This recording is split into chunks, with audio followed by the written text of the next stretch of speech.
No hay lenguas grandes o pequeñas, pero algunas cuentan con pocos hablantes y recursos, como el aragonés.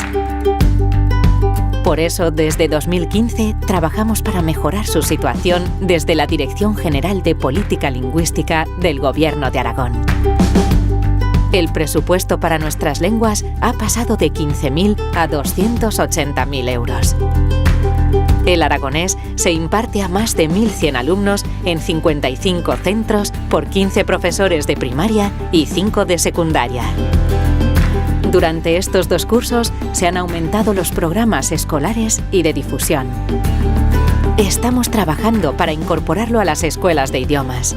Hemos elaborado los currículos y materiales didácticos adaptados a las variedades. 34 ayuntamientos y 5 comarcas han solicitado ser zona de utilización del aragonés.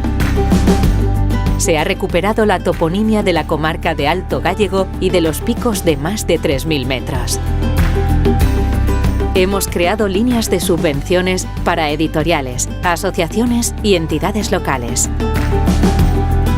Hemos recuperado los premios literarios y creado otros para reconocer una trayectoria en favor de nuestras lenguas. Se ha puesto en marcha una cátedra en la universidad y hemos participado en foros estatales e internacionales. Hemos colaborado en el doblaje de audiovisuales y apoyado su presencia en los medios de comunicación. Se han llevado a cabo acciones de socialización, especialmente con el programa Agora por l'Aragonés.